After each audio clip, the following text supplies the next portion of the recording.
This week in East Brunswick, Channel 8 covered the annual 10,000-meter run and the dedication of the newly renovated Playhouse 22. Also featured this week will be tips on kerosene heaters from Adrian Eisner of the Township Consumer Protection Office. Be sure to watch the Township Council candidate profiles and debates on Channel 8 in October, Tuesday evenings at 6, 7, or 7:30, Friday evenings at 7, and Saturday afternoons at 1:30 and 2:30. Now let's join Ken Shalhoub at the race. Hi, Ken Shalhoub here for Channel 8 Cable in East Brunswick. I'm at the starting line of the annual 10,000-meter run in East Brunswick on this nice, bright October day. That's about an 8.4-mile run. It goes through some of the nice back roads of East Brunswick and should be finished in about an hour or so. So we're going to do some interviews, and then we'll get to the finish line and interview some people as they come in. So I hope you enjoy the race. I'm with Tom Schuster, who is part of the county organization. And Tom, you run this race every year? Yes, I do, since its inception in '78 when we ran in December. You ran that race in December? First race was in December, and we decided since then to move it in a little bit warmer time. Well, that's a smart move. What do you think of the weather today? I think it's great today. I think we got a little bit of a wind, but I think it'll help, a little bit of a breeze. Otherwise, temperature is perfect. How do you train for this race usually? I've been running 8 miles a day. 2 weeks ago, I ran in the Princeton Half Marathon, and I trained hard for that. And I've kept my mileage up around 45 miles a week. So I think I'm in good shape. I hope so. Okay, well, lots of luck. We'll see you at the finish line. Thank you. I'm standing here with two of the favorites in the race. What's your name? Doug Goldblatt. Keith Roybal. And where are you guys from? Connecticut. Seville. Have you ever run in this race before? Yes. When, last year? Yes. How'd you finish? Good. Good? How about you? No. So how do you think you're going to do this year? Good. Good meaning how long you think? About an hour to run this race? Yeah. Okay, well listen, lots of luck you guys, and we'll look for you at the finish line. I'm standing with two roller skaters. Please introduce yourselves. Ann Russ, Bernadette Bornheimer. Both from East Brunswick? Yes. And I heard that you're going to roller skate the same race that the racers are going to do? Yes, we are. For fun. Yes, we're going to skate the course, but ahead of the runners so we don't get in their way. Now, you roller skate a lot? Yes, we do. How often do you train? Like, is this an everyday thing for you? It's more for pleasure. We do it every night and on weekends. It keeps you in pretty good condition? Excellent. So, how long do you think it's going to take you to do this race? It's 6 miles. I would say about 45 minutes, something like that. 40 minutes. Faster than the runners? Yep. Okay, well, have a good time. Enjoy the race. Thank you very much. I'm with Sandy Horvath, who I thought was running in the race this year, but he's not. Sandy, how come you're not running the race? Too busy at the moment. We're just running around like chickens with our heads cut off, trying to get people out on the course and checking out the water stops. Our timers have to go out in a couple minutes. It's really unbelievable. There's a lot of work that goes into this. Oh, so you're a part of the whole organizational committee? Oh, definitely, yeah. Well, so who's supposed to win this race, Sandy? That's a good question. I really don't know. Probably the favorite, Terry Colton from England, is here, but he's suffering from a little bit of a cold right now. So he says he's going to run and only jog through it, but jogging for him might be a win. Any surprises? Well, there's a real good female here from Penn State. I forget her name offhand, but she should be able to run under 35 minutes, which is super fast, real fast. A new course record. Okay, well, thanks a lot, Sandy, and we're looking for a good race. Thank you. Thanks. We're standing about 50 feet ahead of the starting line, and the runners are all loosened up, and they're getting ready to run this race. I think it's going to be a good race. There's a lot of people here, and it's a great day for it. It's a great day to be in shape and to run, so we're looking for a good one. We'll be covering the start, and then we'll pick things up as the race finishes. Race is off.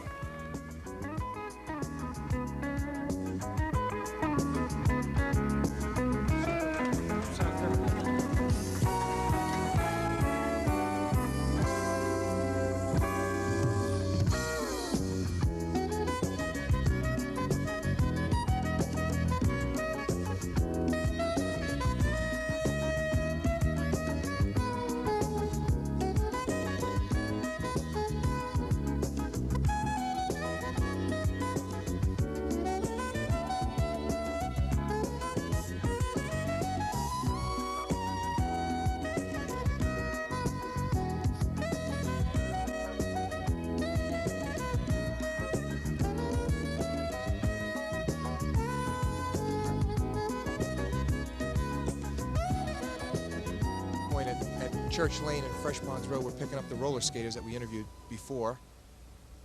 They're well ahead of the runners.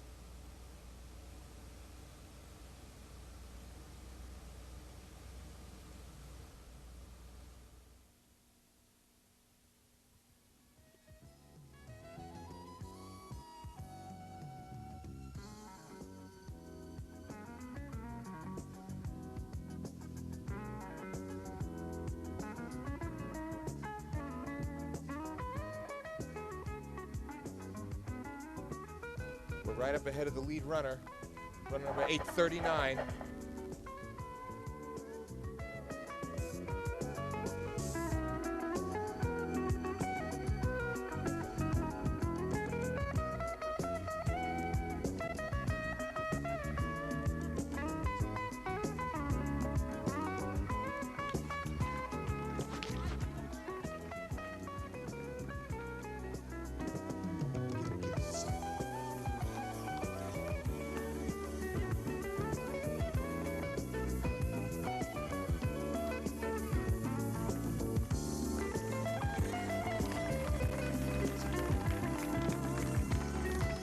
We can see the lead runner coming in.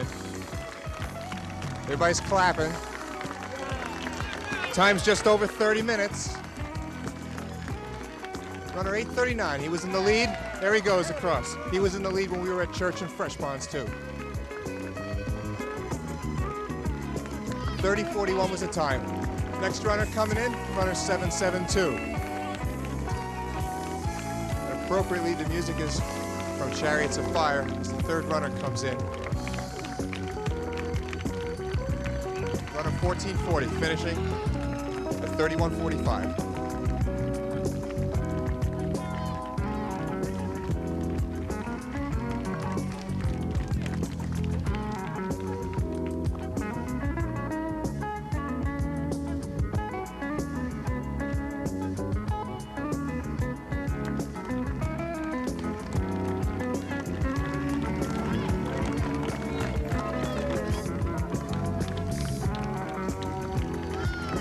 More of them are starting to come in now.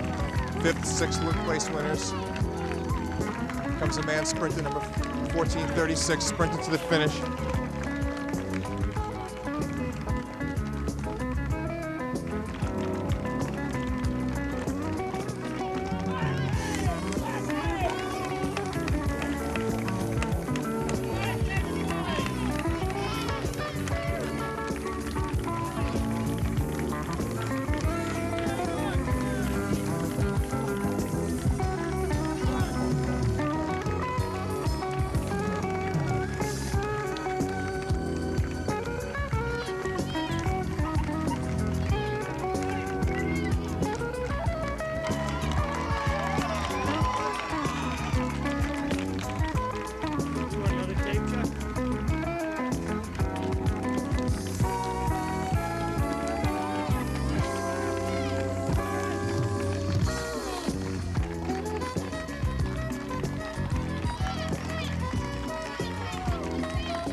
This Saturday, all the work and planning that went into the reconstruction of Playhouse 22 came to a close as the new facility was dedicated.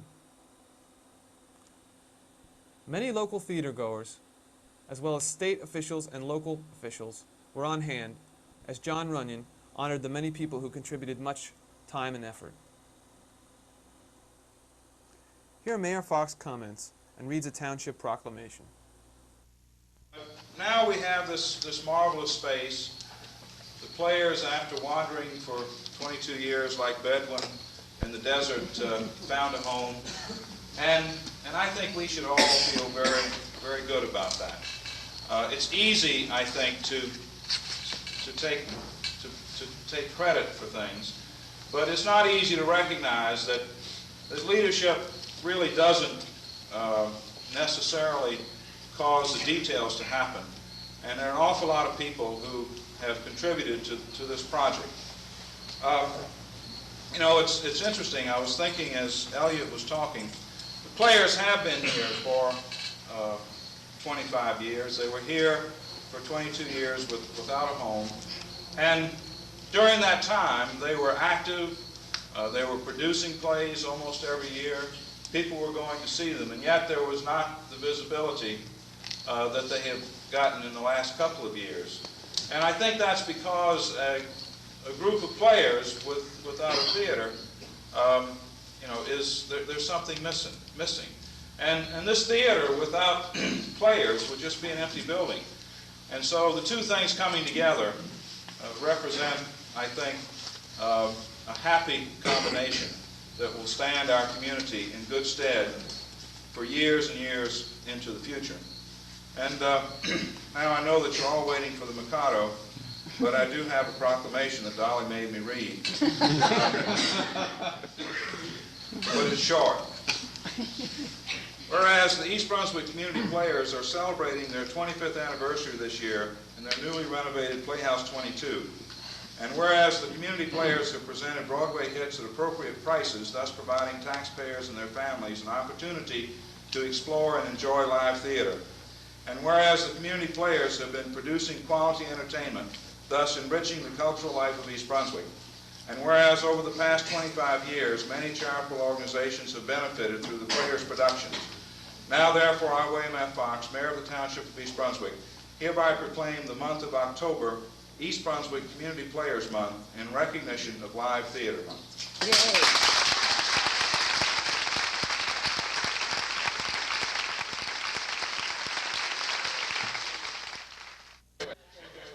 I have a real special, really great pleasure at this moment in time. Many people have been involved in this thing, and many people have done a little bit, many people have done a lot. There is one man who has done it all. He has done everything. He's been here at 1 o'clock in the morning, and he's been here at 6 o'clock in the morning. He's been here 18-hour days. He's been here 7 days a week. He's directed this construction. He's done half of it, I think, himself. He did a $250,000 job with a little bit less than that, a lot less than that. Is a man who's been absolutely dedicated to this facility. And I think that this community owes him a great thanks, and many people said that. And so I was asked to present this symbol of our community, and it says on the back, presented to Joe Vasta, Master Theater Builder from a Grateful Community, October 9, 1982.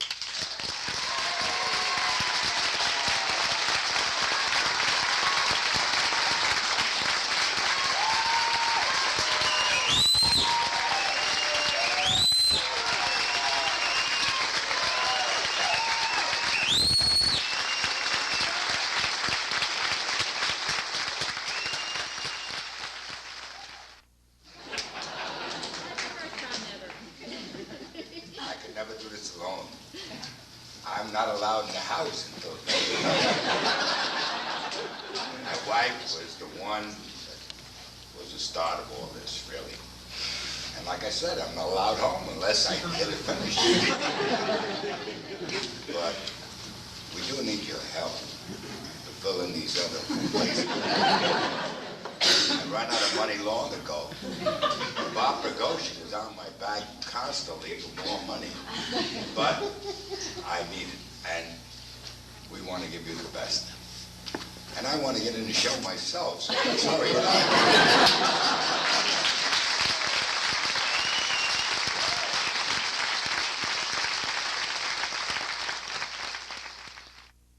Our last speaker before by this evening is the president of the East Brunswick Community Players.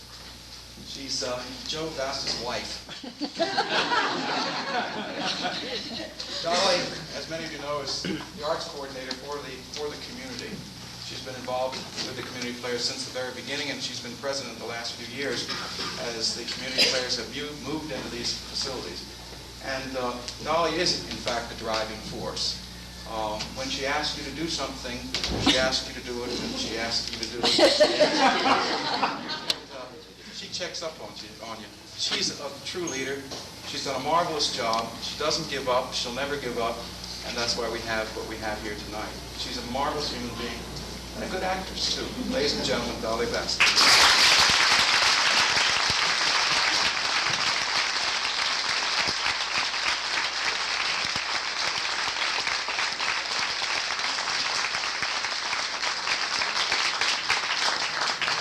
Oh dear, you know, I told myself I wasn't going to cry. And I promise you I won't. But tonight holds a great deal of pride for me, just sitting out there and watching everything and knowing what the last 3 weeks have been. Oh God, they've been so bad. In fact, I wanted to tell you how sentimental Joe is. I got this lovely corsage from him tonight with this loving message inside it. And it said, "A hard job, good work, love Joe." I mean, it could have said, "Hey you, honey, kid," any sentence. But I'll tell you something, we couldn't have really done it. And Joe mentioned Bob Prigozhin's name and George Eldridge. These two guys and Tommy have been up here for the last 3 weeks hammering and banging and driving Elliot and the cast of Mikado crazy. And I said I really wasn't going to talk because the only thing I really did want to say, and I'm actually going to read it to you because I have such a tremendous memory. And I wrote this, but I can't remember what I wrote, so with your forgiveness, I will read it to you. This year, the East Brunswick Community Players celebrate their 25th anniversary. I look back over the last 25 years with great nostalgia and much pride. Our accomplishments speak for themselves. The road has often been rocky, but true to the old adage, fools rush in where angels fear to tread, we have steadfastly pushed ahead. Playhouse 22 would not exist today without the unflagging support of the present administration, the Township Council, the Recreation Grants Program of East Brunswick Township, and last, but certainly far from least, the contributions and patronage from our audiences. For these blessings, on behalf of the players, I thank all of you from the bottom of my heart.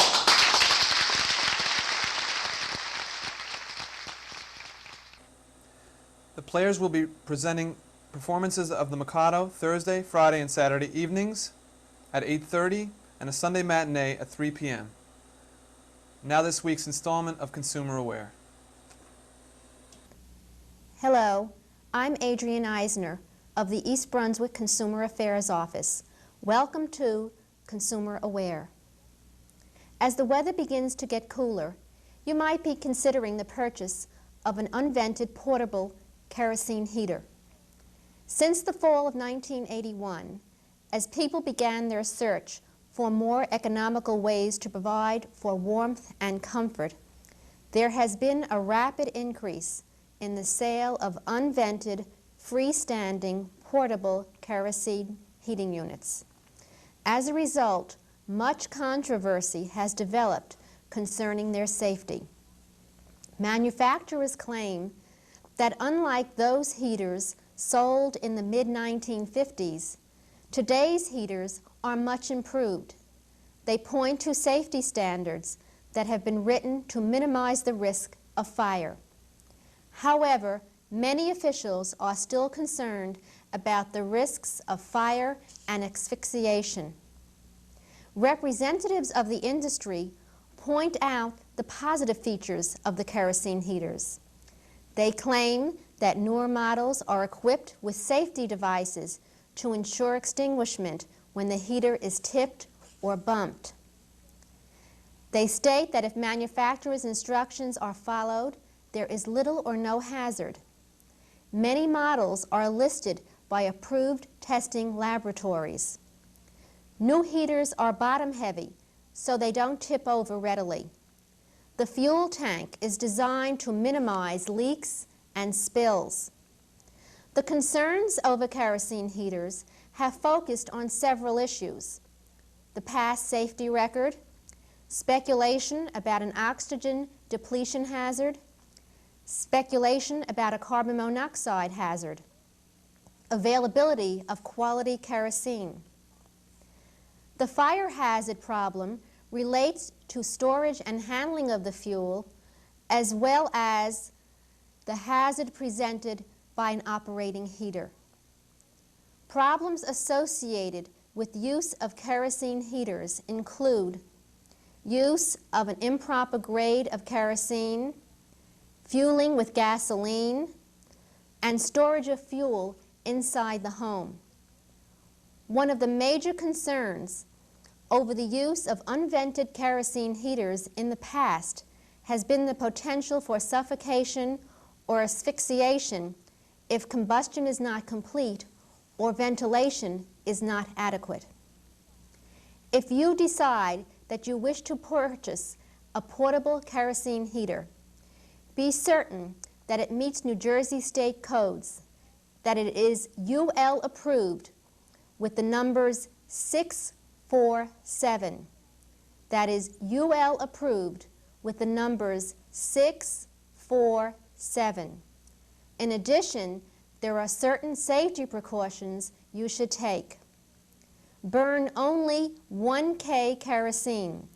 Never use gasoline or other fuels. Store kerosene supplies in an approved container, clearly marked kerosene, and away from the living quarters.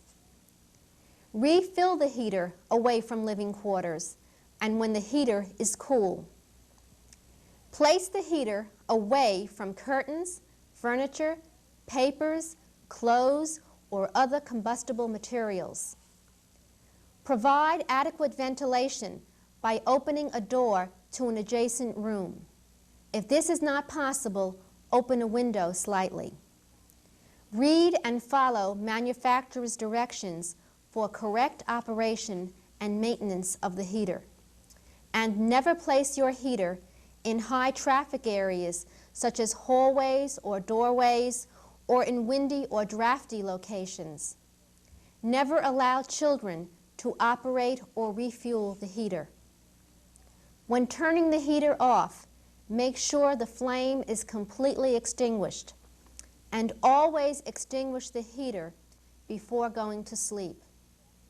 If you wish to get more information about unvented kerosene heaters, please call our office at 254-4600, Monday through Friday, 9 a.m.